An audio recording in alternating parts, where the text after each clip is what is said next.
मैं शाम यादों के जंगलों में गुजारता हूँ कि कुछ लिखूंगा।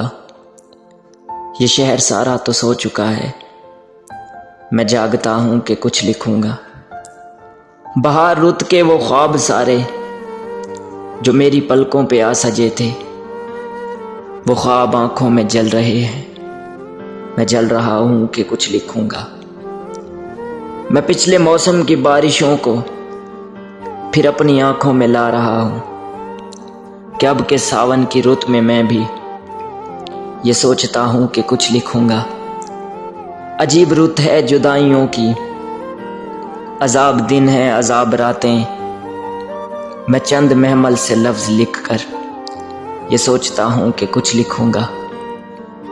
मैं लफ्ज पलकों से चुन रहा हूँ, मैं ख्वाब कागज पे बुन रहा हूँ। मैं तेरी आहट भी सुन रहा हूँ, मैं जानता हूँ कि कुछ लिखूंगा। वो सारे रास्ते के जिन पे तुम हम चले थे चाहत के संग अमजद, मैं अब जो उन पर कभी गया तो ये जानता हूँ कि कुछ लिखूंगा। ये जानता हूँ कि कुछ लिखूंगा।